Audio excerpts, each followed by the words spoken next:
सभी बच्चों का विशेष एकेडमी में स्वागत है। बच्चों, अभी तक हमने नाउन एडजेक्टिव वर्ब के बारे में पढ़ा था और कल हमने ट्रांजिटिव वर्ब की पहचान करना सीखा था। ट्रांजिटिव वर्ब क्या होती है? बताइए बताइए मुझे, ट्रांजिटिव वर्ब क्या होती है? कल मैंने आपको बताया था कि जो वर्ब व्हाट या हुम का रिप्लाई दे वो क्या होती है बच्चों? वो होती है ट्रांजिटिव वर्ब। ट्रांजिटिव वर्ब होती है जो व्हाट या हुम, इन दो चीज़ों का रिप्लाई दे, वो ट्रांजिटिव वर्ब होती है। ठीक है बच्चों, तो आज हम उसके ऊपर प्रैक्टिस करेंगे। आज हम देखेंगे कि कौन सी वर्ब ट्रांजिटिव है, कौन सी इंट्रांजिटिव है और कौन सी वर्ब दोनों ही है। ठीक है, पहला एग्जाम्पल देखते हैं। He likes me. पहला एग्जाम्पल है ही लाइक्स मी, वह मुझे पसंद करता है। सही है, बिल्कुल सही है। क्या इसमें कोई प्रपोजिशन की ज़रूरत है? क्या इसमें किसी प्रपोजिशन की ज़रूरत है? बिल्कुल भी नहीं है। इसमें किसी भी प्रपोजिशन की बिल्कुल भी ज़रूरत नहीं है। ये देखिए ही लाइक्स में, ये हम इससे क्वेश्चन पूछेंगे कि वह मुझे पसंद करता है, वह मुझे पसंद करता है, तो आप कैसे कहेंगे? किसको? किसको पसंद करते हो? तो यानी कि यह क्या पूछ रहा है? ये होम का जवाब दे रहा है। ये जो लाइक्स है यहाँ पर किसका जवाब दे रहा है? होम का। ही लाइक्स में, वह मुझे पसंद करता है। तो हम क्वेश्चन कैसे पूछेंगे कि किसको पसंद करता है? किसको पसंद करता है? ठीक है, तो यहाँ पर ये जो क्वेश्चन बनेगा किसका बनेगा? होम का। तो ये क्या है दोस्तों? डायरेक्ट ये वर्ब है, लाइक्स है जो वर्ब है, ट्रांजिटिव वर्ब है। और जो अपने तुरंत बाद क्या ले रहा है? मी ऑब्जेक्ट ले रहा है। यहाँ पर बीच में कोई भी प्रीपोजिशन नहीं आएगा, इसलिए लाइक्स क्या है? ट्रांजिटिव वर्ब है। अगला देखिए, ही इज वेटिंग मी। ये है दोस्तों, ही इज वेटिंग मी, वह मेरा इंतजार कर रहा है। तो हम पूछेंगे किसका? किसका? हम क्या पूछेंगे? किसका? For home.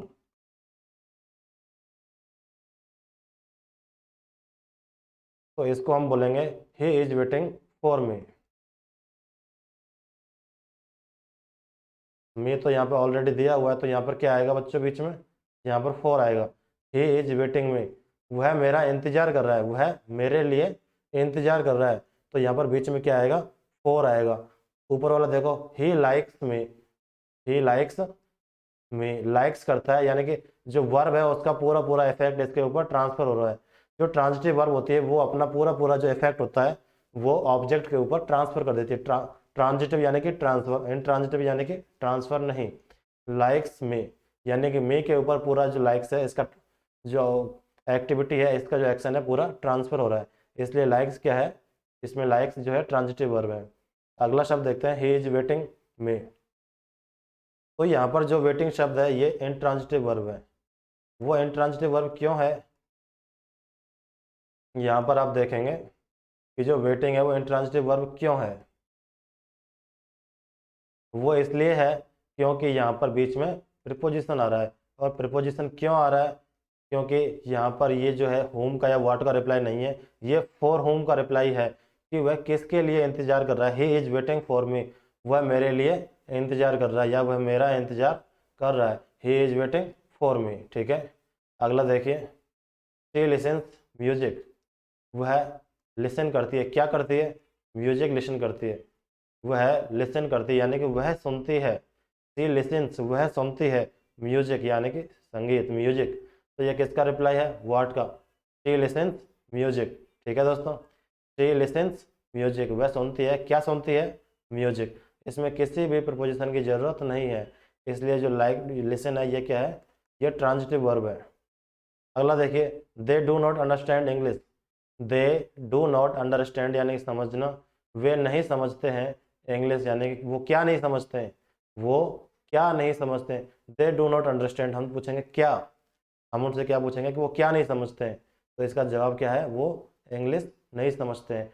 तो ये देखिए दोस्तों कि मैंने कहा दे डू नॉट अंडरस्टैंड यानी कि वो नहीं समझते हैं, तो आप पूछेंगे क्या नहीं समझते हैं? आप पूछेंगे क्या नहीं समझते हैं। कैसे पूछेंगे कि वो क्या नहीं समझते हैं? तो ये किसका रिप्लाई है? व्हाट का रिप्लाई है। यहाँ पर जो फोर्थ नंबर का है ये किसका रिप्लाई है? ये व्हाट का रिप्लाई है। तो व्हाट और होम का रिप्लाई देने पर वो क्या होती है बताइए? वो ट्रांजिटिव वर्ब होती है। अब अगला देखिए, शी इज प्रिपेयरिंग टी। ये दोस्तों मैंने आपको कल भी बताया था, प्रिपेयरिंग का मतलब है तैयारी। तैयारी करना या तैयार करना। सी इज प्रिपेयरिंग टी, वह चाय के लिए तैयारी कर रही है, चाय तैयार कर रही है। She is preparing tea, she is preparing यानी कि तैयार करना और टी यानी कि चाय, वह चाय तैयार कर रही है। तो प्रिपेयरिंग यहाँ पर टीवी है, ट्रांजिटिव है। प्रिपेयरिंग क्या है? टीवी है, ट्रांजिटिव वर्ब है।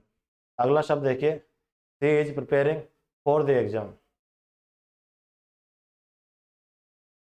She is preparing for the exam, preparing का मतलब है तैयारी करना, और फॉर द एग्जाम यानी कि ये इंट्रांजिटिव वर्ब है।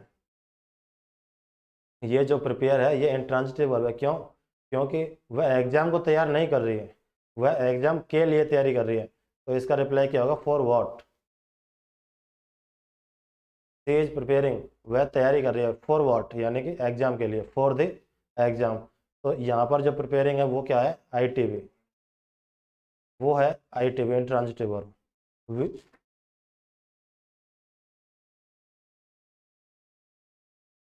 एक मिनट।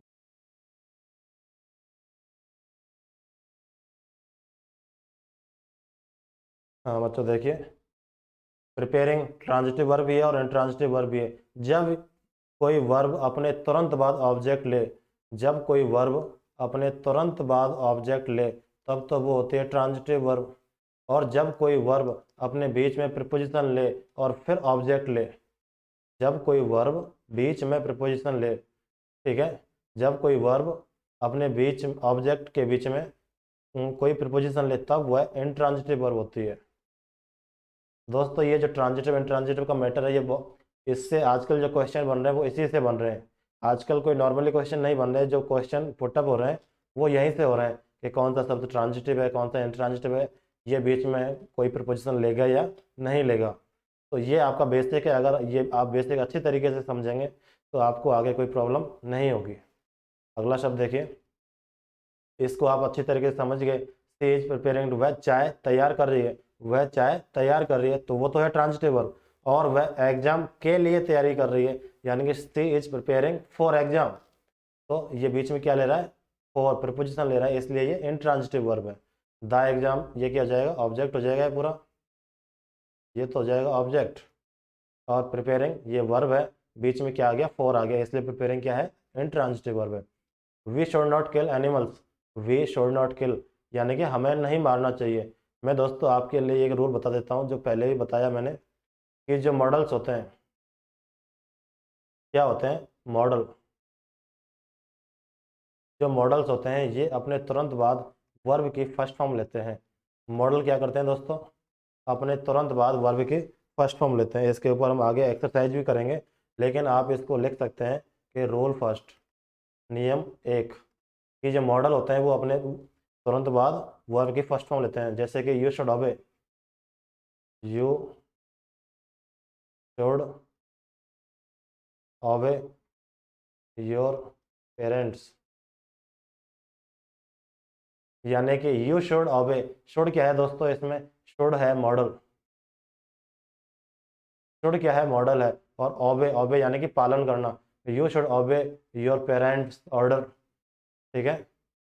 तो शुड तो है दोस्तों मॉडल, शुड क्या है? ये जो शुड है ये तो है मॉडल, ये जो आपको दिख रहा है ये शुड, ये क्या है?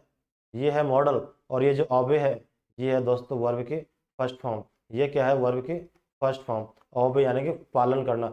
यू शुड ओबे, यू शुड ओबे यानी कि आपको पालन करनी चाहिए, पालन करना चाहिए। योर पेरेंट्स, आपके पेरेंट्स की यहाँ पर ऑर्डर हो सकता है, योर पेरेंट्स ऑर्डर, आपको अपने माता पिता के ऑर्डर का पालन करना चाहिए, ओबे करना चाहिए। तो आपने देखा मॉडल के बाद में क्या आया? मॉडल के बाद में ये जो मॉडल है, इस मॉडल के बाद में वर्ब की फर्स्ट फॉर्म आई है, ठीक है। तो इस तरीके से हमारे जो एग्जाम होते हैं, पेपर होते हैं, उनमें एरर आती है। उसमें एरर कैसी आती है? OBEYED, उस उन्होंने क्या किया? You should obeyed your parents order, वहाँ पर इस तरीके से आ जाएगा। तो आपको क्या करना है? इसको वहाँ पर एरर टिक कर देना है कि एरर कहाँ पे है, यहाँ पे है, ये है गलत और सही क्या है? वो है सही ये। तो ये हमारा एक नियम है जिसकी हम आगे भी डिस्कस करेंगे, ये अभी बीच में आ गया था तो मैंने आपको बताना सही समझा कि आगे आपको आसानी रहेगी समझने में। ये देखें, हमारा 7वें नंबर का क्वेश्चन है, वी शुड नॉट किल, यहाँ पर देखिए दोस्तों शुड क्या है, ये जो शुड है वी शुड, शुड दोस्तों यहाँ पर मॉडल है। मैंने अभी आपको बताया था शुड क्या है, शुड दोस्तों मॉडल है। और मॉडल के बाद में क्या आता है बताइए,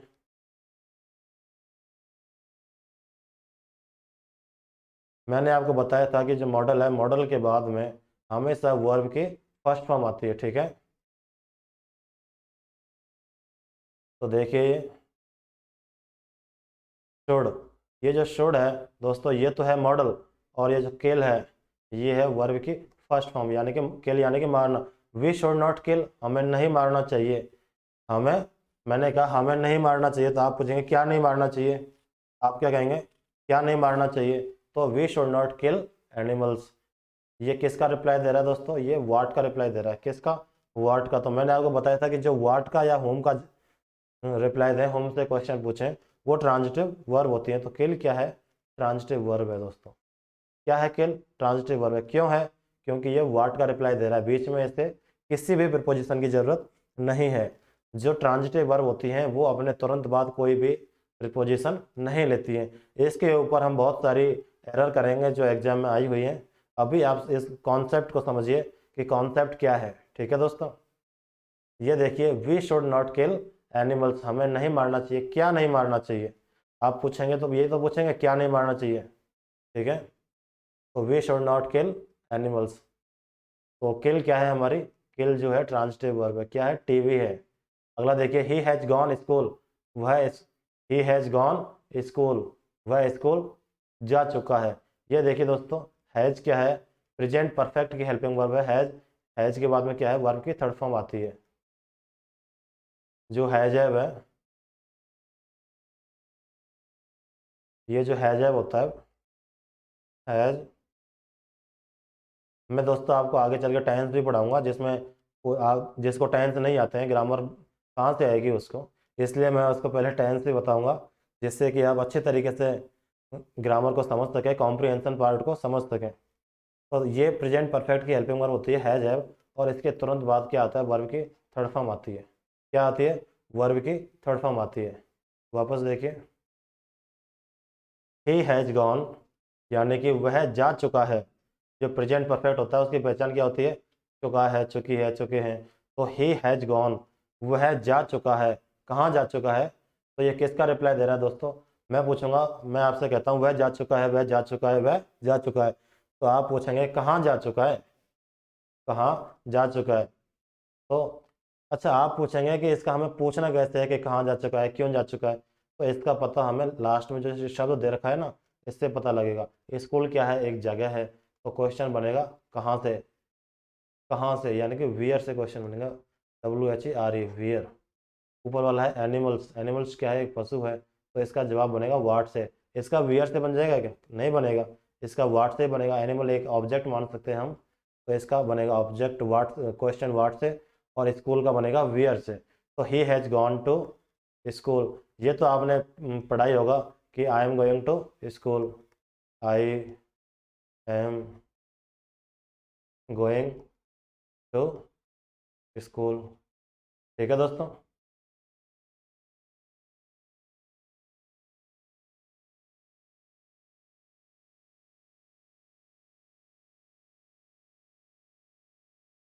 हाँ तो ही हैज़ गॉन टू, इसमें क्या आएगा,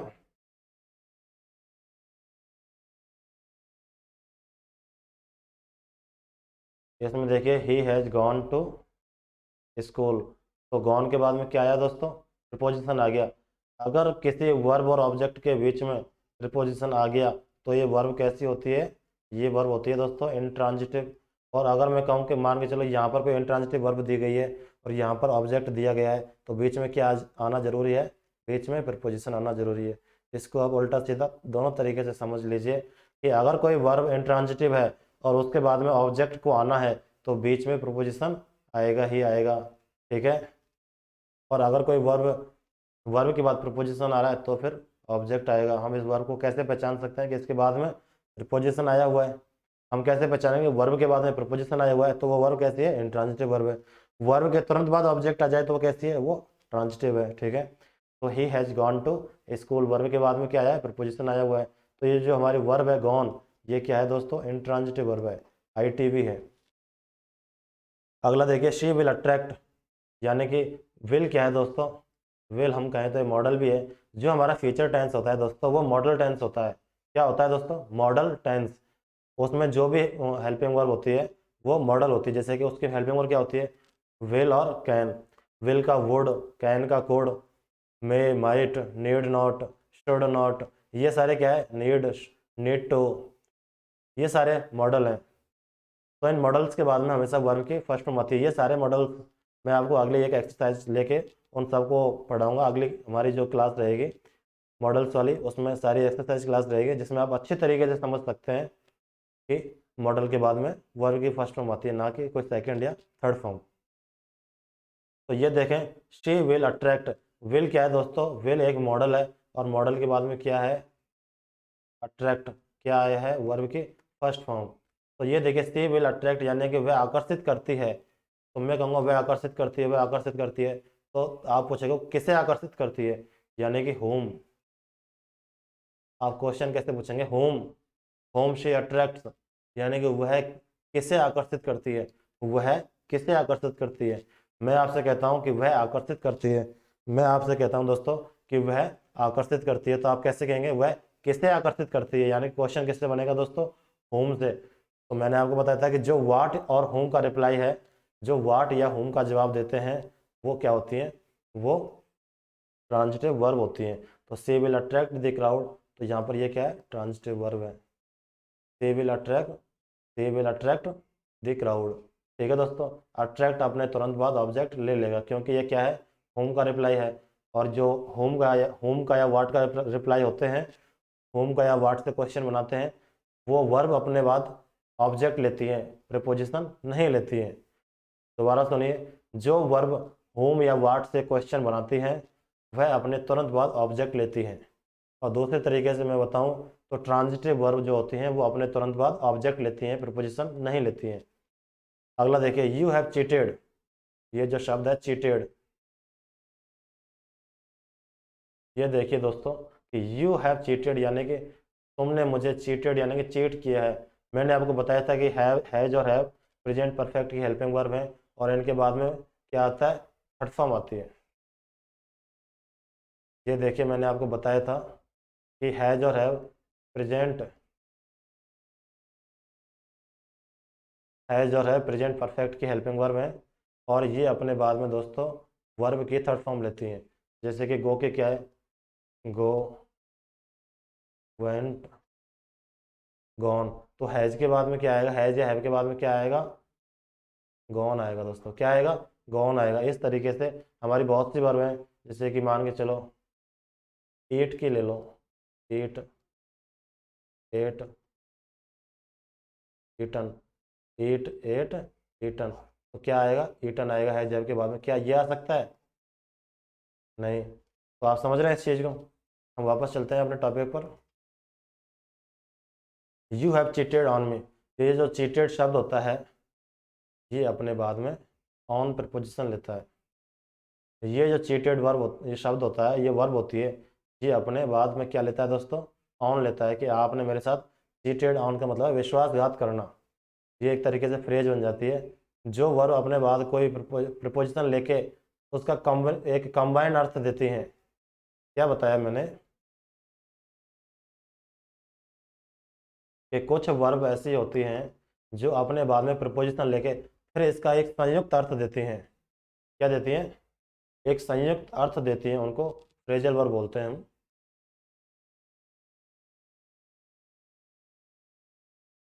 ठीक है दोस्तों, उनको क्या बोलते हैं, फ्रेजल वर्ब बोलते हैं।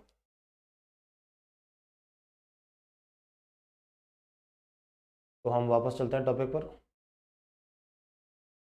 ये देखिए, you have cheated on me, यानी कि तुमने मुझे धोखा दिया है। You have cheated on me. आप ऐसे शब्दों को जब बार बार देखेंगे तो आप इनको बहुत ही आसानी से पहचान सकते हैं।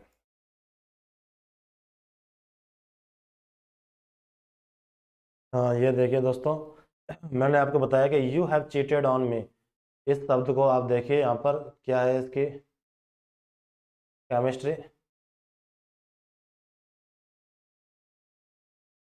यू हैव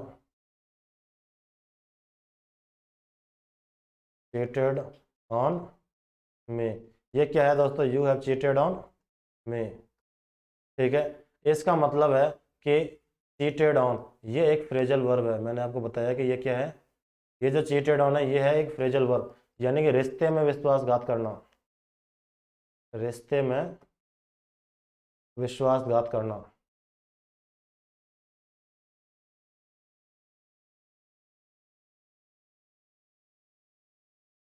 क्या करना दोस्तों, रिश्ते में विश्वासघात करना। चीटेड ऑन का मतलब है रिश्ते में विश्वासघात करना। तो विश्वासघात तो इसका भी मतलब है चीट करना का। चीट यानी कि धोखा देना,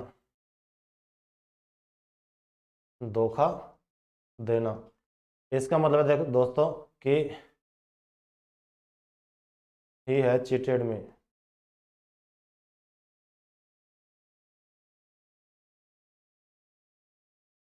आप इस दोनों के अंतर को देखिए, you have cheated on me, you have cheated on me. इसका मतलब है कि रिश्ते में विश्वासघात करना। चीटेड ऑन का मतलब है रिश्ते में विश्वासघात करना। जैसे कि दूसरा एग्जाम्पल हम लें तो वो अभी देखते हैं, पहले ये देख लेते हैं। ही हैज चीटेड मी, यानी कि उसने मुझे धोखा दिया है, ये बिल्कुल सही है। लेकिन हम इसको एक और देखते हैं कि Ram has cheated on his wife. अब ये देखिए यहाँ पर क्या है, उसकी वाइफ है, एक रिश्ता दिया हुआ है ऑलरेडी। राम ने क्या किया है, राम ने अपनी पत्नी को धोखा दिया है।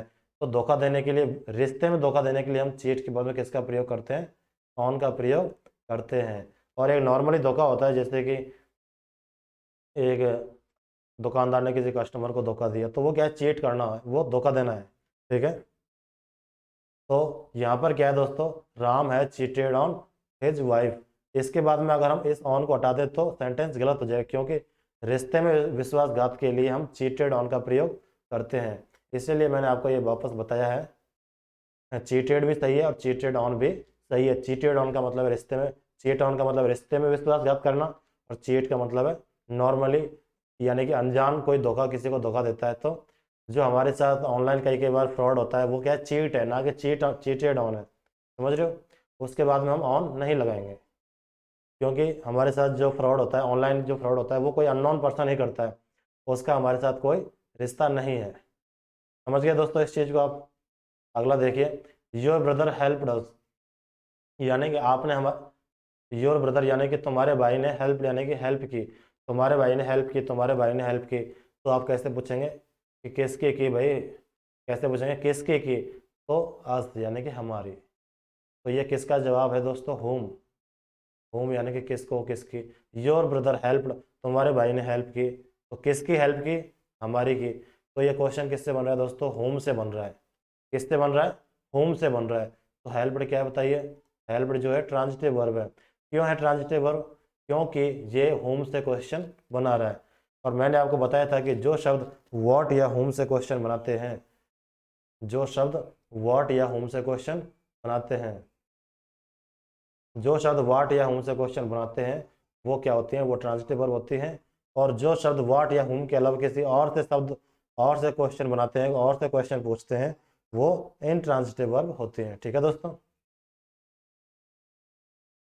अगला देखिए, हम ये 10 तक पढ़ चुके हैं। Your brother helped us, your brother helped अस, यानी कि तुम्हारे भाई ने हमारी सहायता की, ये ट्रांजिटिव वर्ब है।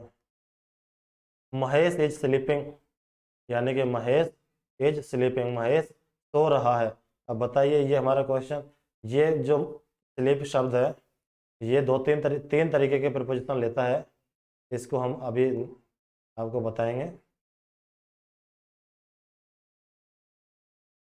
ये देखिए, अगर इन बेड आ जाए तो यानी कि ये कोई खाट है और महेश इसके ऊपर क्या है, लेटा हुआ है। क्या है, लेटा हुआ है, सोया हुआ नहीं है।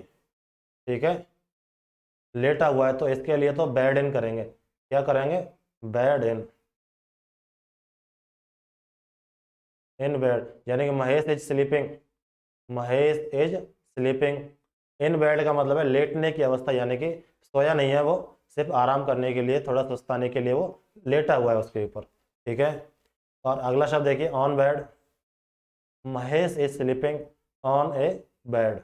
ये एक सोने की अवस्था है। ऑन ए बेड या on the bed. On the bed का मतलब होता है कि स्पेशल पर्पज होता है, एक स्पेशल बेड होता है, उसके लिए हम ऑन द बेड करते हैं। इन दोनों का मतलब एक ही है, ऑन ए बेड और ऑन द बेड। ऑन, ये यहाँ पर आर्टिकल का अंतर है दोनों में। देखिए इसका अंतर क्या है। ये जो दा लगाया गया है, इस दा का मतलब है कि महेश का कोई स्पेशल बेड है जो उसी के ऊपर जाके सोएगा। और इस ए का जो मतलब है, इस ए का जो मतलब है, इसका मतलब है कि कोई भी बेड, महेश किसी भी बेड पे सो रहा है। तो ये आप देखिए, महेश इज स्लीपिंग इन, इन आएगा या दा ऑन आएगा बताइए। इनका तो मतलब है कि वो वैसे ही लेटा हुआ है, लेकिन लेटने का नहीं, यहाँ पर हमें सोने का सेंस देना है। किसका? सोने का। तो ऑन, ऑन ए बेड या ऑन द बेड, इन दोनों में से कोई भी आ सकता है। ठीक है दोस्तों। आप अगला शब्द देखें कि I am sitting. I am sitting, इसमें बताइए क्या है। 13वां नंबर का है हमारा जो शब्द है, I am sitting.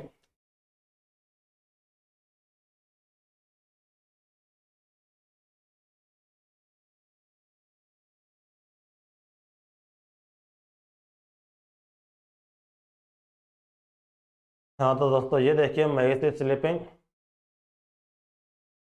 Mahesh is sleeping on bed. तो सोने की अवस्था के लिए ये यूज होगा, और वैसे ही सुस्ताने के लिए ये, तो यहाँ पर ये गलत हो जाएगा, ये सही हो जाएगा। उसी तरीके से I am sitting on a chair. ठीक है, यहाँ पर ऑन का प्रयोग होगा, ना कि इनका। इनका प्रयोग नहीं होगा, किसका होगा? ऑन का प्रयोग होगा। अगला देखिए, the speaker is not in the chair. ये स्पीकर का मतलब है कि जो बोलने वाला है वो चेयर के अंदर नहीं है, चेयर के ऊपर बैठा हुआ है। ठीक है, एक पोजीशन में बैठा हुआ है। अगला शब्द देखिए, ही is talking.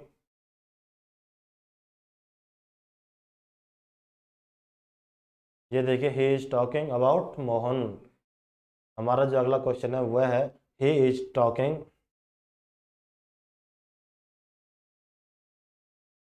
He is talking. इसका मतलब है ही इज टॉकिंग, यानी कि वह बात कर रहा है। तो यहाँ पर लास्ट में क्या है? मोहन। तो हम क्वेश्चन किससे पूछेंगे? किससे बात कर रहा है? मैं आपसे कहूँ कि वह बात कर रहा है, वह बात कर रहा है, वह बात कर रहा है, तो आप कैसे कहेंगे कि किससे बात कर रहा है? ही इज टॉकिंग, यानी कि किससे बात कर रहा है। यहाँ अगर क्वेश्चन होम से बन रहा है, इंग्लिश में क्या बोलते हैं किससे को? होम। तो होम से क्वेश्चन पूछ रहा है, तो ये डायरेक्ट ट्रांजिटिव वर्ब हो जाएगी। मैंने आपको बताया था कि अगर कोई क्वेश्चन आपसे होम या वाट से पूछता है, तो वह वर्ब क्या हो जाती है? ट्रांजिटिव वर्ब हो जाती है। यहाँ पर देखिए, ही इज टॉकिंग, किससे क्वेश्चन पूछ रहा है? होम। क्यों?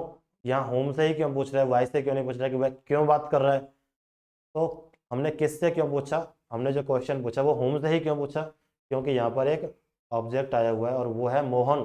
तो मोहन के लिए हम किससे का ही प्रयोग करेंगे, क्यों का प्रयोग थोड़ी करेंगे। वह किससे बात कर रहा है? वह मोहन से बात कर रहा है। ठीक है, ही is talking about Mohan, he is talking about Mohan, या फिर ही is talking with Mohan. He is talking about का मतलब है कि वो मोहन के बारे में बात कर रहा है। और he is talking, talking to, talking to Mohan, तो उसका मतलब है कि वह मोहन से बात कर रहा है। अगला देखिए, आई हैव बॉट, यानी कि आई हैव बॉट, मैंने ये आपको बताया था कि जो हैज और हैव है, ये जो हैज और हैव है, ये क्या है बताइए? ये प्रेजेंट परफेक्ट की हेल्पिंग वर्ब है। इनको आप नॉर्मली वैसे ही नोट्स बनाने के साथ साथ भी लिख सकते हैं, जिससे कि आप आगे इनको देखेंगे तो आपको देखते ही पता चल जाएगा। अच्छा, हैजब, तो इसके बाद में वर्ब की थर्ड फॉर्म आएगी। अगर हैजब हेल्पिंग वर्ब है, क्या है? हेल्पिंग वर्ब है, तो हेल्पिंग वर्ब के बाद में क्या आता है? वर्ब की थर्ड फॉर्म। ये वर्ब का भी काम करती है दोस्तों। आई, ये जो हैजब है, ये एक तरीके से वर्ब का भी काम करती है। कैसे? जैसे कि आई हैव, आई हैव यानी कि हैव यहाँ पर इसका अर्थ है रखना। आई हैव ए कार, समझ गए इस चीज़ को? I have a car, have यानी कि यहाँ पर ये हेल्पिंग वर्ब नहीं है दोस्तों, यहाँ पर ये हेल्पिंग वर्ब नहीं है, ये यहाँ पर मेन वर्ब है, यानी कि मुख्य क्रिया है। और इसका अर्थ है रखना, यानी कि मैं एक कार रखता हूँ। ठीक है, जब हेल्पिंग वर्ब का काम करती है तो इसके बाद में वर्ब की थर्ड फॉर्म आती है। और जब हैव मेन वर्ब का काम करती है तो इसके बाद में कोई ऑब्जेक्ट आता है। ठीक है। ये देखिए आई हैव बॉट, यहाँ पर क्या है दोस्तों, हैव एक हेल्पिंग वर्ब है, ये प्रेजेंट परफेक्ट की हेल्पिंग वर्ब है, और इसके बाद में क्या आया हुआ है, वर्ब की थर्ड फॉर्म आई हुई है। चलो देखिए, I have bought a computer, मैंने आपसे कहा कि मैंने खरीदा है, मैंने खरीदा है, मैंने खरीदा है, तो आप पूछेंगे क्या खरीदा है, क्या खरीदा है। तो आपने एक क्या का जो वर्ड का क्वेश्चन किसको देख के किया, कंप्यूटर को देख के किया। आपने ये क्यों नहीं पूछा कि मैंने कहा आपसे कि मैंने खरीदा है, तो आपने ये क्यों नहीं पूछा कि आपने क्यों खरीदा है, आपने क्यों खरीदा है। आपने जो क्या का क्वेश्चन पूछा है वो कंप्यूटर को देखते हुए पूछा है, किसको देखते हुए पूछा है, कंप्यूटर को देखते हुए पूछा है कि आपने क्या खरीदा है। तो मैं कहूँगा कि मैंने एक कंप्यूटर खरीदा है, ठीक है। तो I have bought a computer, ये बीच में कोई प्रीपोजिशन नहीं लेगा, इसलिए ये क्या है, ट्रांजिटिव वर्ब है। आपने मुझसे क्या पूछा कि आपने क्या खरीदा है, क्या पूछा, आपने क्या खरीदा है, तो जो बॉट है वो क्या है, ट्रांजिटिव वर्ब है। अगला देखिए, ही इज कमिंग, यानी कि वह आ रहा है, he is coming from Dholpur, यानी कि वह धौलपुर से, ये देखिए ही इज कमिंग, मैंने आपसे कहा कि वह आ रहा है, वह आ रहा है, वह आ रहा है, तो आप पूछेंगे कहाँ से आ रहा है भाई, कहाँ से आ रहा है, कैसे पूछेंगे आप, कहाँ से आ रहा है। तो क्वेश्चन बनेगा हमारा, किससे बनेगा क्वेश्चन दोस्तों, फ्रॉम वेयर, फ्रॉम वेयर का मतलब है कहाँ से। आप कैसे पूछेंगे कि वह कहाँ से आ रहा है, तो वाट या होम से तो है नहीं ये क्वेश्चन, किससे है, वेयर से क्वेश्चन है, तो ये इंट्रांजिटिव वर्ब है। ये देखिए, ही इज कमिंग, कमिंग क्या है, इंट्रांजिटिव वर्ब है, आई टी वी, ठीक है।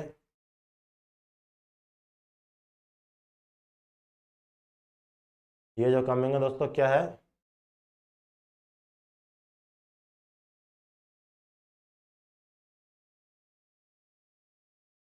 ये जो कमिंग है दोस्तों ये है I T V, intransitive verb, ठीक है। He is coming from Dholpur, यहाँ पर फ्रॉम आ जाएगा। The company has refused our request, the company has refused our request, इसका मतलब क्या है दोस्तों, कि कंपनी ने हमारी मांग को मना कर दिया, रिफ्यूज कर दिया है। द कंपनी हैज रिफ्यूज्ड, इससे आप क्वेश्चन पूछिए कि कंपनी ने रिफ्यूज कर दिया है।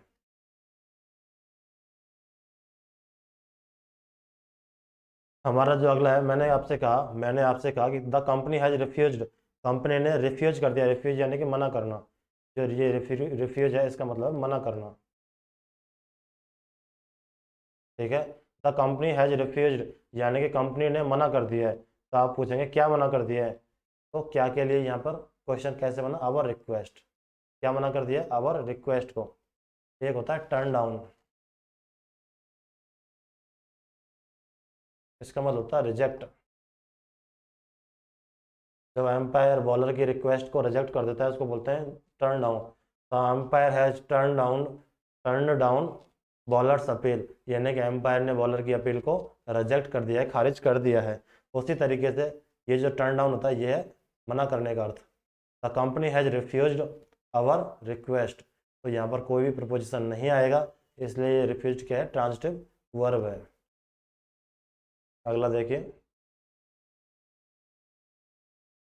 ऑफर रिक्वेस्ट प्रपोजल, ये जो है रिफ्यूज का मतलब, हम जो रिफ्यूज का प्रयोग करते हैं वो कैसे कर सकते हैं, रिफ्यूज ऑफर, रिफ्यूज ऑफर यानी कि ऑफर के लिए मना करना, रिक्वेस्ट को मना करना, रिक्वेस्ट को ठुकराना, या कोई प्रपोजल यानी प्रस्ताव को मना करना, ठुकराना। और एक होता है डिक्लाइन, डिक्लाइन एक तो होता है पतन होना, डिक्लाइन एक तो होता है पतन होना, पतन होना, और क्षीण होना। The temperature will decline, decline यानी कि पहले टेम्परेचर 50 डिग्री सेल्सियस था, फिर धीरे धीरे क्या हो रहा है, डिक्लाइन हो रहा है, यानी कि पतन हो रहा है उसका, गिर रहा है, फॉल, यानी पहले 50 डिग्री था टेम्परेचर, फिर क्या हो गया, फिर 40 डिग्री रह गया, तो टेम्परेचर का क्या हो रहा है, डिक्लाइन हो रहा है। टेम्परेचर का क्या हो रहा है दोस्तों, डिक्लाइन, ठीक है। अगला देखिए, द टेम्परेचर विल डिक्लाइन, हमारा इस पे एक क्वेश्चन बना है, वो मैंने आपको लिख दिया है यहाँ पर। द टेम्परेचर विल डाउन, लो, फैल या डिक्लाइन, क्या आएगा दोस्तों बताइए। इसमें देखो बहुत ही अच्छा क्वेश्चन है ये जो विल है ये क्या है, विल है दोस्तों मॉडल, और मॉडल के बाद में वर्ब की सेकंड फॉर्म आती है क्या? नहीं। क्या आती है? वर्ब की फर्स्ट फॉर्म आती है। क्या वर्ब की थर्ड फॉर्म आ सकती है क्या? बिल्कुल नहीं। आएगी तो सिर्फ और सिर्फ क्या आएगी? वर्ब की फर्स्ट फॉर्म। मॉडल के बाद में आएगी तो क्या आएगी? वर्ब की फर्स्ट फॉर्म। अब ये मुझे बताइए डाउन क्या है? डाउन है दोस्तों एडवर्ब। डाउन क्या है? एडवर्ब है। डाउन होता है बिल्कुल नीचे। लॉ क्या है? तुम्हारा पेन, तुम्हारी बुक, तुम्हारा पेन, तुम्हारी बुक, तुम्हारा। ऐसा नहीं होगा। यह गुड है, यह बैड है, यह कैसा है? लॉ है। यह कैसा है? लॉ है। कोई शब्द कई बार तुम्हारा तुम्हारी से नहीं बैठता, उसको यह है, यानी कि यह गुड है, यह बैड से भी देख सकते हैं आप। यह गुड है, यह बैड है, यह कैसा है? लॉ है। और यह डाउन है। दोनों एडजेक्टिव भी है, और ये जो डाउन है ये एडजेक्टिव भी है, एडवर्ब भी है। ये देखिए लॉ क्या है? लॉ एडजेक्टिव है। अगला देखिए फेल। यह फेल वर्ब की सेकंड फॉर्म है।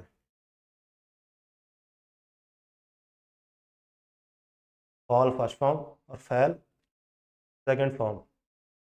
ये जो फॉल है ये तो है फर्स्ट फॉर्म, और इसकी सेकंड फॉर्म फेल। ये जो आपको दिख रही है सी ऑप्शन में, ये सेकंड फॉर्म है। ये तो है दोस्तों एडजेक्टिव, ये भी एडजेक्टिव, और ये जो फेल है ये भी वर्ब की सेकंड फॉर्म है। तो बताइए इस इसके बाद में क्या चाहिए? मॉडल के बाद में क्या चाहिए? वर्ब की फर्स्ट फॉर्म, और डिक्लाइन वर्ब की फर्स्ट फॉर्म है। तो हम अगर हमें इसका अर्थ भी नहीं आता है तो हम सिर्फ तुम्हारा पेन, तुम्हारी बुक, यह गुड है, यह बैड करके भी इसको हम सही कर सकते हैं। तो आप इस चीज़ का इम्पोर्टेंस समझ ही गए होंगे कि हमने जो बहुत मेहनत की थी, तुम्हारा पेन, तुम्हारी बुक, यह गुड है, यह बैड है करके, उसका रिजल्ट आपको धीरे धीरे मिलेगा। मैं आपको क्वेश्चन नहीं करवा रहा हूँ, ये मैंने आपको समझाने के लिए बीच में एक क्वेश्चन ले लिया था। ठीक है दोस्तों, ये आप दोबारा देखिए और इसको अपने आप से सॉल्व कीजिए। ये देखिए कि द टेम्परेचर विल क्या है दोस्तों? मॉडल है, और मॉडल के बाद में वर्ब की फर्स्ट फॉर्म आएगी। तो इसमें से ये देख लिए कि वर्ब कौन सी है। ये डाउन है जो एडजेक्टिव एडवर्ब है। लॉ क्या है? एडजेक्टिव है। फेल क्या है? वर्ब की सेकंड फॉर्म है। और कुछ वर्ब ऐसी हैं जिनकी जो इरेगुलर रूप में होती हैं, उनको मैं आपको लिखा दूंगा, उसकी टेंशन ना करें आप। अभी जितना पढ़ाया है उसको ही हम इस पे लगा रहे हैं। ये देखिए डिक्लाइन। डिक्लाइन दोस्तों वर्ब की फर्स्ट फॉर्म है। डिक्लाइन यानी कि पतन होना। डिक्लाइन यानी कि पतन होना। द टेम्परेचर विल डिक्लाइन यानी कि टेम्परेचर कम हो जाएगा। ठीक है। अगला देखिए डिनाई। डिनाई का मतलब होता है खंडन करना। जैसे कि मान के चलो कोई नेता है, नेता के ऊपर भ्रष्टाचार के आरोप लगे, तो वह क्या करेगा? उनका डिनाई करेगा, उनका क्या करेगा? खंडन करेगा। इसका मतलब होता है खंडन करना। ठीक है। अगर हम किसी को चाय देते हैं तो वो मना करेगा, तो मना करने के लिए, अगर कोई बंदा चाय के लिए मना करता है तो वो रिफ्यूज करेगा। ठीक है। और अगर कोई करप्शन के आरोप लगे हैं किसी नेता पे, अगर किसी पर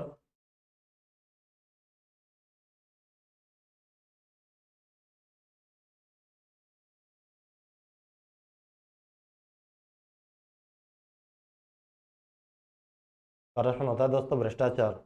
अगर किसी नेता पर भ्रष्टाचार के आरोप लगे लगे हैं तो वो उनको क्या करेगा? डिनाई करेगा।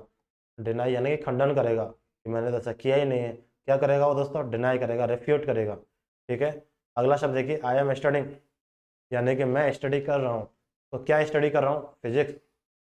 मैंने आपसे कहा कि आई एम स्टडिंग, तो आप पूछेंगे क्या स्टडी कर रहे हो? मैं स्टडी कर रहा हूँ, मैं स्टडी कर रहा हूँ। तो आप क्वेश्चन कैसे पूछेंगे कि क्या स्टडी कर रहे हो? आप क्वेश्चन पूछेंगे कि क्या स्टडी कर रहे हो। ठीक है। तो I am studying physics. I am studying physics. तो क्वेश्चन आपने पूछा मुझसे वाट से। किससे पूछा? वाट से। तो मैंने आपको बताया कि अगर वाट या होम से क्वेश्चन पूछते हो आप तो वह ट्रांजिटिव वर्ब होती है, तो स्टडिंग यहाँ पर ट्रांजिटिव वर्ब हो जाएगी। अगला देखिए आई एम स्टडिंग, मैं स्कूल को स्टडी कर रहा हूँ या स्कूल में स्टडी कर रहा हूँ? बताइए मुझे। तो क्वेश्चन आप कैसे पूछेंगे? वेयर। वेयर, कि आप कहाँ स्टडी कर रहे हो? तो यहाँ पर मैं स्कूल में स्टडी कर रहा हूँ, इसलिए यहाँ पर इन आ जाएगा। दोनों के अंतर को समझ गए आप? एक तो है कि मैं फिजिक्स को स्टडी कर रहा हूँ, फिजिक्स का अध्ययन कर रहा हूँ। ठीक है, फिजिक्स का अध्ययन कर रहा हूँ। और दूसरा है कि मैं स्कूल का अध्ययन कर रहा हूँ। नहीं, स्कूल का अध्ययन नहीं कर सकते, स्कूल में अध्ययन करते हैं। समझ गए? स्कूल से पहले क्या आएगा? इन आएगा। और फिजिक्स से पहले कुछ भी नहीं आएगा, डायरेक्ट ये जो वर्ब है ये आएगी। I am studying physics. समझ गए? इनके बीच में कुछ भी नहीं आएगा। बीच में क्या होगा दोस्तों? बीच में बिल्कुल खाली जगह रहेगी।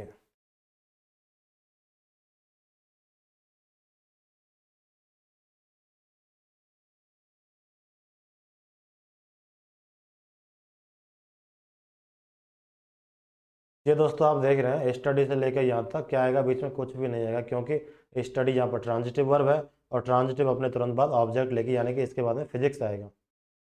अगला है I am studying in A school, ये हम देख ही चुके हैं, यहाँ पर इन आएगा, मैं एक स्कूल में अध्ययन करता हूँ। तो दोस्तों इसी के लिए हमने एग्जांपल लिया कि कई कई जगह हम एट का प्रयोग करते हैं, कई कई जगह हम इन का प्रयोग करते हैं, वो क्यों, तो वो आप समझिए यहाँ पर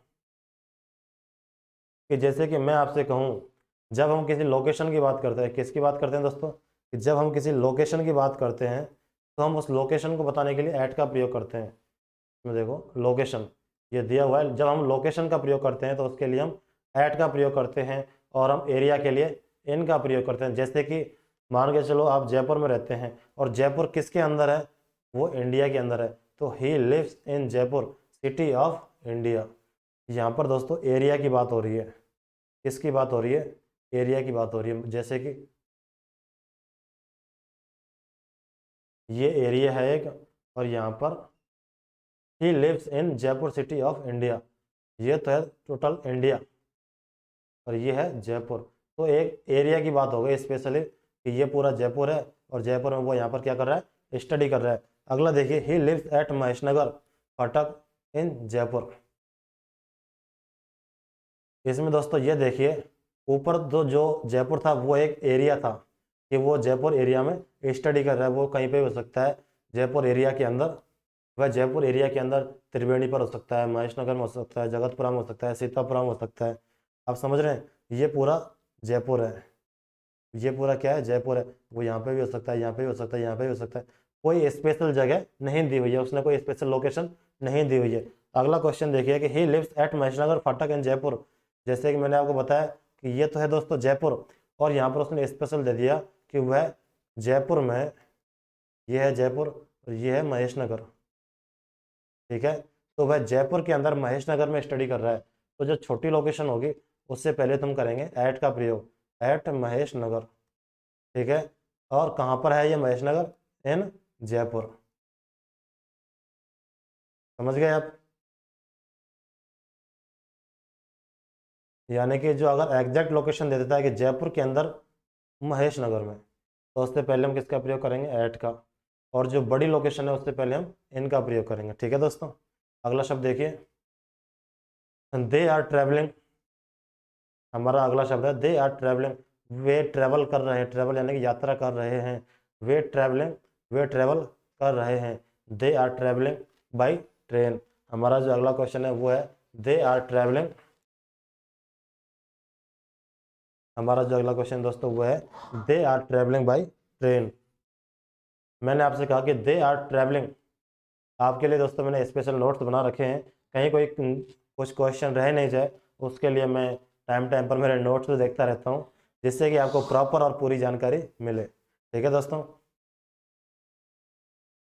दे आर ट्रेवलिंग बाई, अगर हम ट्रेन से यात्रा करते हैं तो किसका प्रयोग करते हैं, बाई का। मैंने आपसे कहा कि वे यात्रा कर रहे हैं, वे यात्रा कर रहे हैं, तो आप पूछेंगे कि किससे यात्रा कर रहे हैं, तो बाई आ जाएगा, ठीक है दोस्तों, कि बाई ट्रेन, बाई एरोप्लेन। अगला देखिए ही वर्क्स, यानी कि वह कार्य करता है, कहाँ कार्य करता है, इन रिलायंस, ठीक है, यानी कि वह रिलायंस के अंदर एक एम्प्लॉय की तरह काम करते हैं। जैसे मान के चलो आप हो, आपको आपकी रिलायंस के अंदर नौकरी लग जाती है, तो आप क्या बोलेंगे कि I work in Reliance, he works in Reliance, यानी कि रिलायंस कंपनी में एक एम्प्लॉय, यानी कि एम्प्लॉय की तरह, कर्मचारी की तरह काम करना, तो उसके लिए क्या आएगा, वर्क्स इन रिलायंस। ये देख ले he works at Reliance fresh in Mansarovar, ये मैंने आपको थोड़ी देर पहले बता दिया कि ये तो है दोस्तों, ये तो है मानसरोवर, और इसके अंदर कहीं पर एक ये रिलायंस फ्रेश कोई मॉल है, आप यहाँ पर काम करते हो, तो इससे पहले तो दोस्तों आएगा एट, तो इससे पहले इन, तो देखो he work at Reliance in Mansarovar, at Reliance fresh in Mansarovar. समझ गए आप इस चीज़ को, आप ऐसे बना के देख लें, मान के चलो ये बड़ी लोकेशन है, छोटी लोकेशन, तो छोटी से पहले एट, बड़ी से पहले इन, ठीक है। ये देखिए ही वर्क्स इन रिलायंस। अब यहाँ पर ये दो तीन प्रपोजिशन आ सकते हैं, इनका अर्थ समझिए। जैसे कि मैं आपसे कहूँ कि यू वर्क फॉर रिलायंस, यानी कि आप रिलायंस के लिए काम करते हैं, तो वर्क फॉर का मतलब है कि आप रिलायंस के लिए कोई सुझाव देते हो, कोई कंसल्टेंसी का काम करते हो।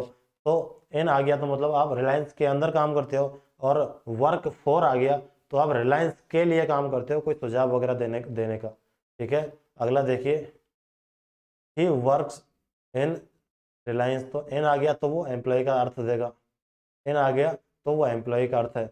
और ही वर्क्स विद, जैसे कि आपका कोई रिलायंस कंपनी के साथ में क्या है, साझेदारी है, तो कैसे कहेंगे कि आई वर्क विद रिलायंस, मैं रिलायंस के साथ काम करता हूँ। आई वर्क विद मोहन, मैं मोहन के साथ काम करता हूँ, यानी कि पार्टनरशिप में। तो एक कोलाबोरेशन क्या होता है, पार्टनरशिप होती है। ठीक है, समझ गए आप इस चीज़ को। इनका मतलब है एम्प्लॉय की तरह काम करना। फॉर का मतलब है कि मैं रिलायंस के लिए काम करता हूँ, कोई एडवोकेट्सी कर सकता हूँ या फिर कोई सुझाव के लिए काम कर सकता हूँ, तो वहाँ पे आता है फॉर। और अगर पार्टनरशिप या समझौते में या कोलाबोरेशन में काम करता हूँ तो उसमें आएगा विद। ठीक है, अगला देखिए, ही हैज कन्फर्म्ड इट। ठीक है, इसका मतलब है दोस्तों कि ही हैज कन्फर्म्ड, यानी कन्फर्म यानी कि कन्फर्म कर चुका है। जो हैज है वो प्रेजेंट परफेक्ट की हेल्पिंग वर्ब है, और इसके बाद में वर्ब की थर्ड फॉर्म आती है, ईडी लगा हुआ है तो ये थर्ड फॉर्म है, यानी कि वह कन्फर्म कर चुका है। इट यानी कि इसे। मैं आपसे कहूँगा वह कंफर्म कर चुका है, वह कंफर्म कर चुका है, तो आप पूछेंगे क्या कंफर्म कर चुका है, तो मैं कहूँगा इट, यानी कि इसे। तो इसके बाद में कोई प्रपोजिशन नहीं आएगा दोस्तों, ये क्या है, ट्रांजिटिव। आज की जो हमारी एक्सरसाइज है दोस्तों, वो सिर्फ इसी के ऊपर है कि कौन सा शब्द ट्रांजिटिव वर्ब है और कौन सा इनट्रांजिटिव वर्ब है। आप सिर्फ ट्रांजिटिव और इनट्रांजिटिव वर्ब के बारे में आज फोकस कीजिए। हम और ज़्यादा आगे की क्लास में पढ़ेंगे, हम ऐसी कोई भी चीज़ नहीं छोड़ेंगे जो आपको लगे कि यह रह गई, लेकिन अभी आपको थोड़ा धैर्य रखने की ज़रूरत है। आपको पता है कि डायरेक्ट ऊपर की सीढ़ी पे नहीं चढ़ते, एक एक सीढ़ी चढ़ते हैं, ऊपर तक पहुंच जाते हैं। आप पूछेंगे कि सर मैं डायरेक्ट ऊपर की सीढ़ी पर कैसे चढ़ूंगा, तो बिल्कुल बता सकता हूँ। मैं कैसे कहूँगा, उड़ के जाओ, उड़ सकते हो क्या आप, नहीं उड़ सकते। इसलिए एक एक सीढ़ी चढ़ लो, आसानी रहेगी और चढ़ भी पाओगे। अगर ऊपर की सीढ़ी पर चढ़ने की कोशिश करोगे तो गिर जाओगे। इसलिए कभी भी आप कोई भी काम करो तो स्टेप टू स्टेप करें, स्टेप बाय स्टेप उस काम को करें, अच्छा रहेगा। ठीक है, तो आज हम टीवी आईटीवी की पहचान करना सीख रहे हैं, तो आप पहले पहचान करना सीखें, रोल हम बाद में सीखेंगे। ये एक स्टेप है, एक सीढ़ी है। ठीक है, समझ गए आप। अगला देखिए, they have educated their children. They have educated, educated यानी कि, ये देखिए हैव क्या है बताइए, मैं बता चुका हूँ। ये जो हैव है, इसके बाद में देखो थर्ड फॉर्म आई हुई है, तो ये हेल्पिंग वर्ब है। हैज है प्रेजेंट परफेक्ट की हेल्पिंग वर्ब होती है, और इसके बाद में क्या आता है, वर्ब की थर्ड फॉर्म आती है। तो दे हैव एजुकेटेड यानी कि वे एजुकेट कर चुके हैं दियर चिल्ड्रन। मैं आपसे कहूँ कि वे एजुकेटेड कर चुके हैं, वे एजुकेट कर चुके हैं, वे एजुकेट कर चुके हैं, तो आप पूछेंगे क्या कर चुके हैं या फिर किसको एजुकेट कर चुके हैं, तो ये किसका रिप्लाई दे रहा है, होम का। लास्ट में देखो बच्चे आए हुए हैं, तो ये होम का रिप्लाई है। ठीक है, दे हैव एजुकेटेड देयर चिल्ड्रन, तो बीच में कुछ भी नहीं आएगा, क्योंकि वाट या होम के बाद में कुछ भी नहीं आता है, तो ये जो एजुकेटेड है वो ट्रांजिटिव वर्ब है। अगला देखिए, हे में राइट, यानी कि वह लिख सकता है। ये देखिए मे क्या है दोस्तों, मे माइट मॉडल होता है, इनके बाद में वर्ब की फर्स्ट फॉर्म आ सकती है। ही मे राइट, यहाँ पे रोट आ सकता है क्या, WROT, रोट यानी कि राइट की सेकंड फॉर्म आ सकता है क्या, नहीं आ सकता।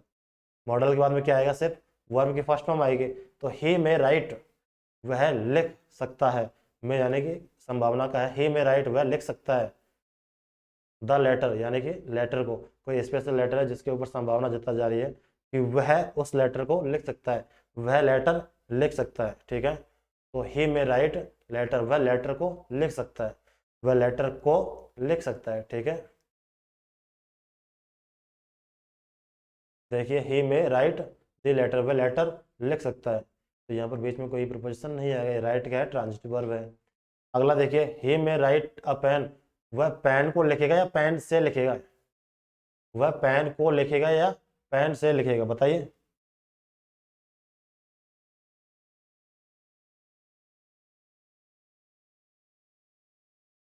ये जो है दोस्तों, इसमें आएगा with, he may write with pen. ये क्यों आएगा दोस्तों, क्योंकि पेन के साथ में लिखते हैं, ना कि पेन को लिखते हैं, समझ गए आप। स्कूल में पढ़ते हैं, स्कूल में पढ़ते हैं, ना कि स्कूल को पढ़ते हैं। उसी तरीके से पेन से लिखते हैं, ना कि पेन को लिखते हैं। ठीक है, अगला देखिए, हमारा 25 नंबर का क्वेश्चन हो चुका है।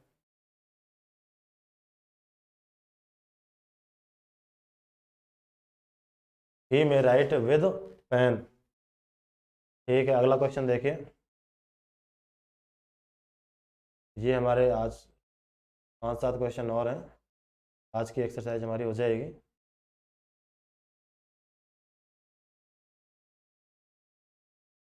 आपने शुरू शुरू में साइकिल किसने चलाना सीखी है? आपने ये तो नोटिस किया होगा कि शुरू शुरू में कितनी प्रॉब्लम होती है। हम्म? उसके बाद में आप हाथ छोड़ के भी चला सकते हैं। आपको शुरू शुरू में यहाँ पे भी परेशानी होगी, उसके बाद में आपने सेंटेंस पढ़ा और क्वेश्चन सॉल्व कर सकते हो।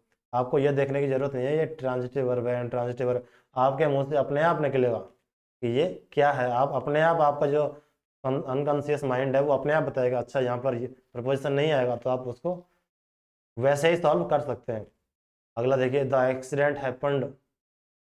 ये कह रहा है कि द एक्सीडेंट हैपन्ड, कि एक्सीडेंट हुआ, एक्सीडेंट घटित हुआ। यही क्वेश्चन है हमारा। द एक्सीडेंट हैपन्ड, तो ये देखिए एट अजमेर। इसको मैं आपको बताऊं, एक पन्ना लेते हैं खाली। ये देखिए दोस्तों, ये है अजमेर। ये क्या है दोस्तों? अजमेर। अगर हम इसका कहते हैं कि the accident happened in Ajmer, तो इन का मतलब है कि वो अजमेर शहर के अंदर हुआ है। और मैं आपसे कहूँ कि एट अजमेर, तो इसके आसपास हुआ है। यहाँ पे भी हो सकता है, यहाँ पे भी हो सकता है, यहाँ पे भी हो सकता है। ठीक है, अगर इन का प्रयोग करते हैं तो वो अजमेर के अंदर हुआ है, और एट का प्रयोग करते हैं तो अजमेर को हमने क्या मान लिया? लोकेशन मान लिया। हम एट का प्रयोग कहाँ करते हैं? लोकेशन के लिए, यानी कि अजमेर की लोकेशन आ रही है। अब वो हो सकता है जयपुर की तरफ हो, या फिर हो सकता है वो पाली की तरफ हो। समझ रहे हैं आप इस चीज़ को? हम एट का प्रयोग कहाँ करते हैं? एट का प्रयोग करते हैं किसी छोटी चीज़ के लिए। समझ गए? उसी तरीके से ये तो है दोस्तों अजमेर। अगर आसपास, अजमेर के आसपास एक्सीडेंट हुआ है तो हम एट का प्रयोग करेंगे, क्योंकि अजमेर कहाँ पर है दोस्तों? अजमेर इंडिया में है।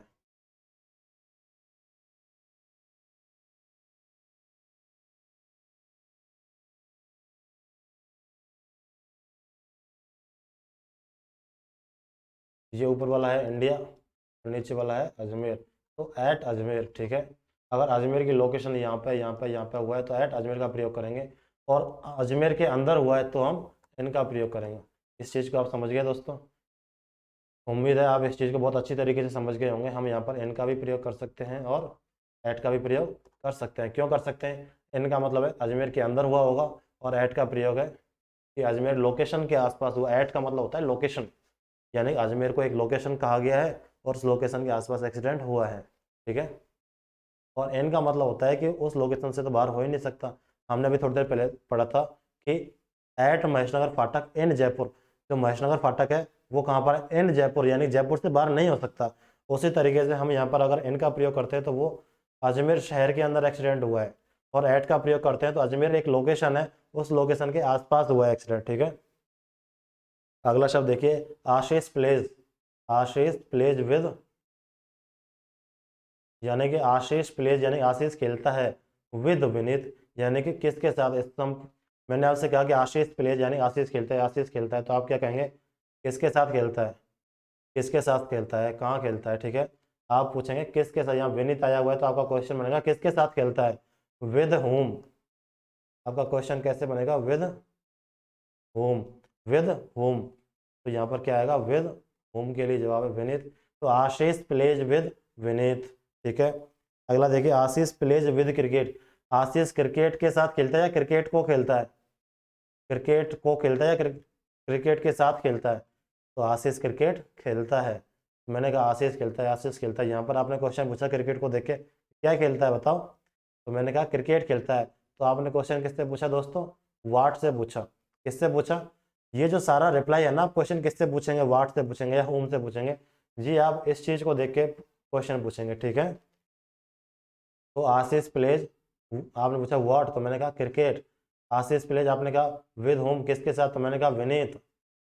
द एक्सीडेंट हैपेंड, एक्सीडेंट हुआ तो आपने कहा अजमेर को देख के कहा कहाँ। ठीक है, तो आप इनको देख के आप क्वेश्चन पूछते हैं। तो आशीष प्लेज क्रिकेट, यहाँ पर कोई भी प्रपोजिशन नहीं आएगा, तो ये तो है ट्रांजिटिव वर्ब, और ये है दोस्तों इंट्रांजिटिव। अच्छी तरीके से समझ गए होंगे। अगला देखिए, our school has closed, our school has closed यानी कि हमारे स्कूल ने has closed, present perfect verb third, समझ गए। आवर स्कूल हैज़ क्लोज्ड यानी कि हमारे स्कूल ने बंद कर दिया है। मैंने आपसे कहा हमारी कोचिंग ने बंद कर दिया है, हमारे स्कूल ने बंद कर दिया है, तो आप पूछेंगे क्या बंद कर दिया भाई? गेट बंद कर दिया, एडमिशन बंद कर दिया। तो आपने इसको देख के तो कहा कि क्या बंद कर दिया? मैंने कहा एडमिशन बंद कर दिया है, हमारे स्कूल ने एडमिशन बंद कर दिया है। तो ये क्वेश्चन किससे बना? आपने पूछा क्या बंद कर दिया, तो मैंने कहा एडमिशन बंद कर दिया है। तो आपने क्वेश्चन किससे पूछा है? व्हाट से, इसलिए व्हाट से क्वेश्चन पूछा है तो क्या है बताइए? क्लोज्ड क्या है? ट्रांजिटिव वर्ब है। व्हाट और होम से क्वेश्चन पूछने पे ट्रांजिटिव वर्ब होती है। अगला देखिए, सच अ क्वेश्चन में अराइज, सच अ क्वेश्चन यानी कि इस तरीके का क्वेश्चन, सच अ क्वेश्चन, सच यानी कि इस तरीके का, अ क्वेश्चन यानी कि क्वेश्चन, इस तरीके का प्रश्न, में अराइज यानी कि अराइज हो सकता है, उठ सकता है, अराइज यानी कि उठ सकता है। में क्या है? मॉडल है, और मॉडल के बाद में ये अराइज वर्ब की फर्स्ट फॉर्म है। ये क्या है? मॉडल है, और मॉडल के बाद वर्ब की फर्स्ट फॉर्म आती है, ठीक है, सही है।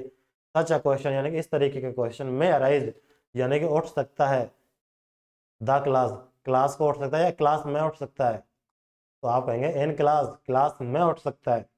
मैंने कहा इस तरीके का क्वेश्चन उठ सकता है, मैं आपको पढ़ा रहा हूँ क्लास में, और मैं आपसे कहता हूँ कि इस तरीके का क्वेश्चन उठ सकता है, इस तरीके का क्वेश्चन उठ सकता है, तो आप पूछेंगे कहाँ उठ सकता है? तो मैंने कहा इस तरीके का क्वेश्चन क्लास में उठ सकता है, ठीक है। तो द क्लास से पहले क्या आएगा? इन, यानी कि इस तरीके का क्वेश्चन क्लास में उठ सकता है। अगला देखिए, लेस रेनफॉल, रेनफॉल का मतलब है बरसात, ठीक है। लेस रेनफॉल अकर्स, अकर्स यानी कि होती है, यहाँ पर अकर का मतलब है होना। लेस रेनफॉल अकर्स यानी कि कम वर्षा, लेस यानी कि कम, रेनफॉल वर्षा, अकर्स यानी कि होती है, कम वर्षा होती है। राजस्थान, राजस्थान कम वर्षा होती है क्या? बैठता है कैसे? नहीं, तो राजस्थान में कम वर्षा होती है। मैंने कहा कम वर्षा होती है, कम वर्षा होती है, तो आपने कहा कहाँ होती है भाई? राजस्थान में, यूपी में, एमपी में, तो आप पूछेंगे ना कहाँ होती है, वियर, तो आप पूछेंगे वियर से तो क्वेश्चन पूछेंगे, तो मैं कहूँगा इन राजस्थान, तो यहाँ पर प्रपोजिशन आया हुआ है, तो प्रपोजिशन आ गया, तो ये अकर्स क्या है दोस्तों? इंट्रांजिटिव वर्ब, ठीक है। अगला देखिए, हैपन, दोस्तों इंट्रांजिटिव वर्ब है, इसकी थर्ड फॉर्म कभी भी एडजेक्ट, मैंने आपको बताया था कि इंट्रांजिटिव वर्ब की जो थर्ड फॉर्म होती है वो एडजेक्टिव का काम नहीं करती है। और एक और ध्यान कीजिए कि बी के बाद में हमेशा क्या आता है? एडजेक्टिव आता है, ठीक है। बी के बाद में क्या आता है? एडजेक्टिव आता है। इसको हम और आगे पढ़ेंगे। अभी जो मैं आपको पढ़ा रहा हूँ आप उसको एक एक चीज़ को लिख लें कि बी के बाद में एडजेक्टिव आता है, और इंट्रांजिटिव वर्ब यानी कि हैपन में, हैपन की जो थर्ड फॉर्म होती है वो कभी भी एडजेक्टिव का काम नहीं करती है। मतलब कि बी के बाद में हैपनडेड नहीं आ सकता है, HAPPENED। अब बी का रूप क्या हो सकता है? As, the accident, accident has happened हो सकता है कि नहीं हो सकता? क्यों नहीं हो सकता? क्योंकि एज तो है बी का रूप, और बी के बाद में एडजेक्टिव आता है, जबकि हैपनडेड एडजेक्टिव नहीं है, हैपनडेड एडजेक्टिव नहीं है, ठीक है। इसको हम आगे और अच्छी तरीके से डिस्कस करेंगे। आप फिलहाल यही लिखें कि इनट्रांजिटिव वर्ब की थर्ड फॉर्म एडजेक्टिव नहीं होती है, ठीक है। अगला देखिए,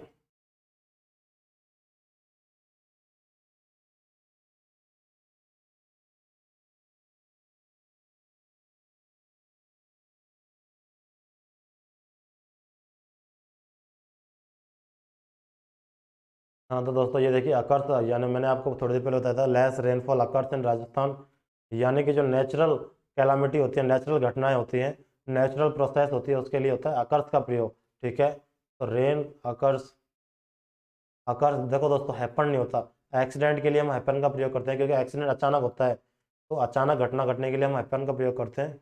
ये देखिए, हैपन जो होता है अचानक, हैपन दोस्तों अचानक घटी घटनाओं के लिए प्रयोग किया जाता है। और जो अकर है, अकर का मतलब भी घटित होना है, और हैपन का मतलब भी घटित होना है।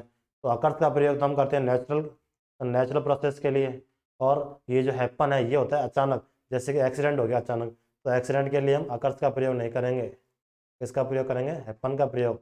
और अकर्स यानी कि जो रेन है, बरसात है, ये नेचुरल वो है प्रोसेस, इसके लिए हम अकर्स का प्रयोग करेंगे। इसमें देखो स्टार लगाए हुए हैं मैंने, 3 स्टार, और ये सेकंड स्टार, यानी कि हम इसको प्रायोरिटी देंगे, प्रीफर करेंगे। और इधर देखिए, एक्सीडेंट के लिए हम हैपन को प्रीफर करेंगे, ठीक है। दोस्तों ये हमारे लास्ट चल रहा है अब।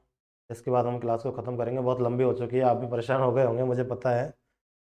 देखिए, this train does not stop, यानी कि यह ट्रेन डज नॉट स्टॉप यानी कि नहीं रुकती है। कहाँ नहीं रुकती है? एट धौलपुर, यानी कि धौलपुर नहीं रुकती है। ठीक है, यानी कि देखो ये देश के, ये राजस्थान है, ये धौलपुर है और ये यूपी है।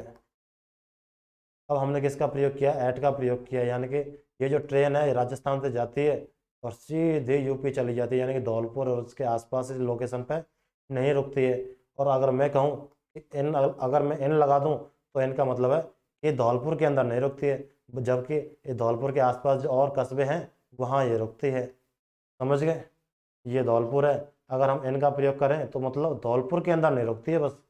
This train does not stop in Dholpur, Dholpur के अंदर नहीं रुकती है, इसके आसपास कुछ जैसे कि बसीडी कुछ शहर हैं मतलब यहाँ रुकती है। हो सकता है यहाँ ट्रेन नहीं हो, मैंने एग्जाम्पल के लिए बताया है कि धौलपुर के आसपास कोई कस्बे हैं वहाँ पर ट्रेन रुकती है, बस धौलपुर के अंदर नहीं रुकती, यानी कि इन लगा दिया तो मतलब है धौलपुर के अंदर नहीं रुकती, और अगर एट लगा दिया तो मतलब धौलपुर के आसपास ये जो लोकेशन है धौलपुर रुकती ही नहीं है धौलपुर में। ठीक है, पूरे डिस्ट्रिक्ट धौलपुर में नहीं रुकती है। अगला देखिए, the teacher stopped the discussion. हमारा जो अगला क्वेश्चन है दोस्तों ये है एन, क्या है दोस्तों? ये an, DISCHSSION। The teacher stop, teacher ने रोक दिया, टीचर ने बंद कर दिया। क्या बंद कर दिया? तो आपने क्वेश्चन क्या पूछा, क्या बंद कर दिया? तो व्हाट का रिप्लाई है, तो सीधा सीधा ये ट्रांजिटिव वर्ब है। द टीचर स्टॉप, टीचर ने बंद कर दिया द डिस्कशन, यानी कि डिस्कशन को। ठीक है, the doctor has suggested me rest, doctor ने मुझे सजेस्ट किया है, सुझाव दिया है। क्या सुझाव दिया है? रेस्ट का। डॉक्टर ने मुझे रेस्ट का सुझाव दिया है, रेस्ट करने का सुझाव दिया है। ऐसा हो दोस्तों, इसको दोबारा देखें। The doctor has suggested, doctor ने सुझाव दिया है, मी, डॉक्टर ने मुझको सुझाव दिया है। हम दोनों को इनको एक साथ समझेंगे तभी जाके समझ में आएगा। The doctor has suggested surgery, doctor ने सजेस्ट किया है, किसको सजेस्ट किया है? सर्जरी को। डॉक्टर ने किसको सजेस्ट किया है? सर्जरी को। डॉक्टर ने किसको सजेस्ट किया है? सर्जरी को। हम यहाँ पे और लें, यहाँ पर जैसे कि हम कहें medicine, the doctor has suggested medicine to me, doctor ने मेडिसिन को सजेस्ट किया है टू मी, मेरे लिए।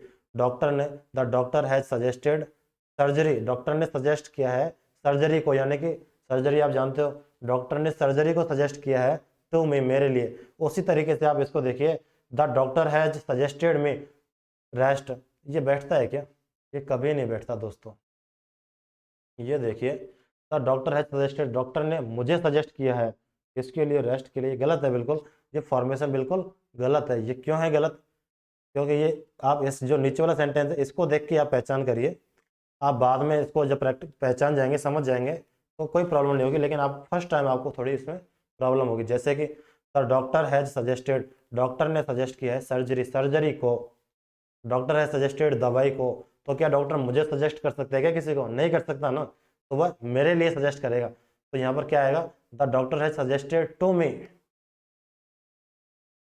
The doctor has suggested to me, doctor ने मेरे लिए सजेस्ट किया है, क्या किया है? Rest. The doctor has suggested to me a rest, the doctor has suggested to me a rest. यहाँ पर ए प्रोपोजिशन लगा देंगे कि डॉक्टर ने मुझे रेस्ट सजेस्ट किया है, डॉक्टर ने मेरे लिए क्या सजेस्ट किया है? रेस्ट सजेस्ट किया है, ना कि मुझे सजेस्ट किया है किसी के लिए। समझ रहे हो आप? तो यहाँ पर देखिए दोस्तों, प्रीपोजिशन ले लिया है इसने, तो ये ITV है। और अगला देखिए, the doctor has suggested, doctor ने सजेस्ट किया है, क्या किया है? सर्जरी। तो यहाँ पर ये ट्रांजिटिव वर्ब है, क्योंकि सजेस्ट अपने तुरंत बाद ऑब्जेक्ट ले रहा है। ठीक है, चलो इसी के ऊपर हम अगला एक देखते हैं। मैंने इसके नोट्स नहीं बनाए हैं, मैं मेरे नोट्स में देख के आपको समझा देता हूँ।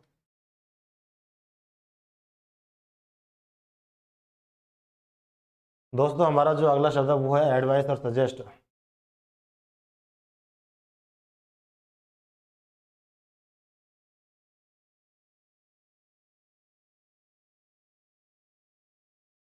दोस्तों क्लास बहुत लंबी हो चुकी है, ये मैं चलो आपको कल बताऊंगा, नहीं तो आप कहेंगे कि सर क्लास बहुत लंबी होगी, बोरिंग होती है, आपने पहले भी कहा था। तो दोस्तों आप इस क्लास को अच्छी तरीके से देखें, और मैंने जो आपको पहले समझाया है, पहले जो क्लास में लिए आप उनको ज़रूर ज़रूर देखें, और अगर आपको इंग्लिश वास्तव में समझनी है, वास्तव में पढ़नी है, तो आप जो मैंने पहले की क्लासेस पढ़ाई हैं उनको ज़रूर देखें। उनमें कहीं पर भी कोई प्रॉब्लम है तो आप उनको मुझसे पूछें, मैं उनको ज़रूर आपके लिए जवाब दूंगा। और बेस्ट ऑफ लक, पढ़ते रहें।